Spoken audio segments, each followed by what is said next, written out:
Welcome fellas to this new video of TechExpress. Today I'm going to be showing you how to get started with a transparent header. This design elements allows your hero image or video to span the full width and height to the screen, creating an immersive first impression. So let's dive into how to make a transparent header into Shopify.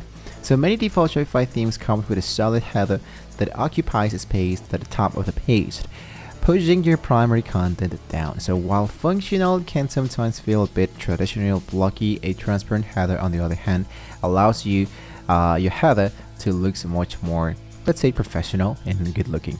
So in this case, for example, we have this store and we have an actual header, of course, into the upper right side, and we can see that this header, it's now automatically appears as transparent. So this is basically because my in this case my theme automatically allows this element. But if you have another theme, for example, let's say that I'm going to click into another one, for example this one, I'm going to hit into the customize, I'm going to go for 3 dots, and I'm going to hit for preview. So this, for example, this website has really good looking, but this has a really strong header that it actually doesn't look really well. So usually what I try to do is to click here into this header and try to look out for the color scheme. So the first thing to do is to try to change the color scheme element. When you go directly into the settings section, you want to go for the option, of course, that says colors. Inside colors, I'm going to create an actual new scheme, and into the background, I'm going to just delete all of this element that says none, so I have an actual background element. That means that I'm no longer going to be seeing anything in here. But if I have nothing in here into the back, I'm gonna still watching this white transparent element because there is something above the header. So I'm gonna hit back, I'm gonna select my header, in this case here it is, and my color scheme should be scheme number 7. And now we are into this, for example, sticky header. When I scroll up, it should be appearing here as always. And you can see that automatically my sticky header has no longer have any, in this case, for example, any color scheme. So in this case, I'm going to just try to always reduce the logo size. This will be looking so much better.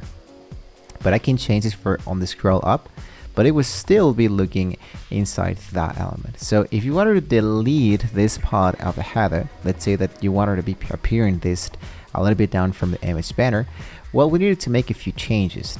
So for that, I'm going to go back into exit. I'm going to look out for the element that I would like to change. It's going to be really important, guys, that when you wanted to make some changes of your store, you wanted to create an actual copy of it. Otherwise, it's going to be really hard to go back where you were before. So in this case, I have the copy of the copy of the copy. So, right? So you can just select the elements that you no longer wanted to see, so you can remove them.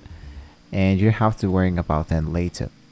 Right? So now that I have the copy of my store, what I'm going to do here is to make sure that I can just rename this. For example, the updated copy down. Let's say, for example, that this is my done of the current version, which is 3.2, and the new version, which is appearing in here, I'm going to just try to rename this done 3.3. Now I know that my 3.2 version has the actual element that I'm going to be doing here at the moment. I'm going to go for the option that says 3 dots and go for edit the code.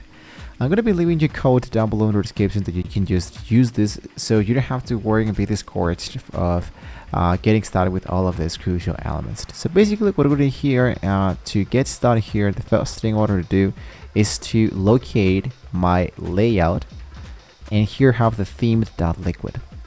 Into the theme.liquid, I'm going to try to type, for example, find, and go for header. So header, it should be usually appearing here, or I'm going to type the word body. I'm going to go all my way down until I find the latest body element. So when you fill here into the body, I'm going to just paste the code that I have just sent you directly into the description and go for the option that says save. When you have now done this process, you want to go for preview your store. Usually this should do the magic. Now, if this element didn't work correctly, you wanted to make sure that you have made a few changes about it. For example, you can see that here my menu automatically appears in here, and now I don't have to do absolutely anything else. So what I can do is to now go directly into the exit bar. I go for customization of my Dawn 3.3. Now the position of this, there's a separated line. I'm going to delete the elements that I would not like to see and delete the paddings. And lastly, the side of my logo should be really small. And you can see that my logo still actually transparent, has not been successfully going to be appearing in the, and I don't have to do absolutely anything else. The last thing that I wanted to do, of course, is to make sure that the sticky header, I'm going to go that reduce the logo size, and there we go. Or just go for sticky header and go for none, and automatically my logo would not appear anymore in the. So there you have it, guys. It's going to be really easily processed. Make sure that you have just saved this element, that you have done a duplicated version, so you don't have to be discouraged about what might be happening to your store when you finish into it. So hopefully this was a very useful information for you guys. Don't forget to like, share, and subscribe to the channel if you want to see more great tools, how you can do this process really easily. Thank you guys so much for watching the video, guys. See you next time.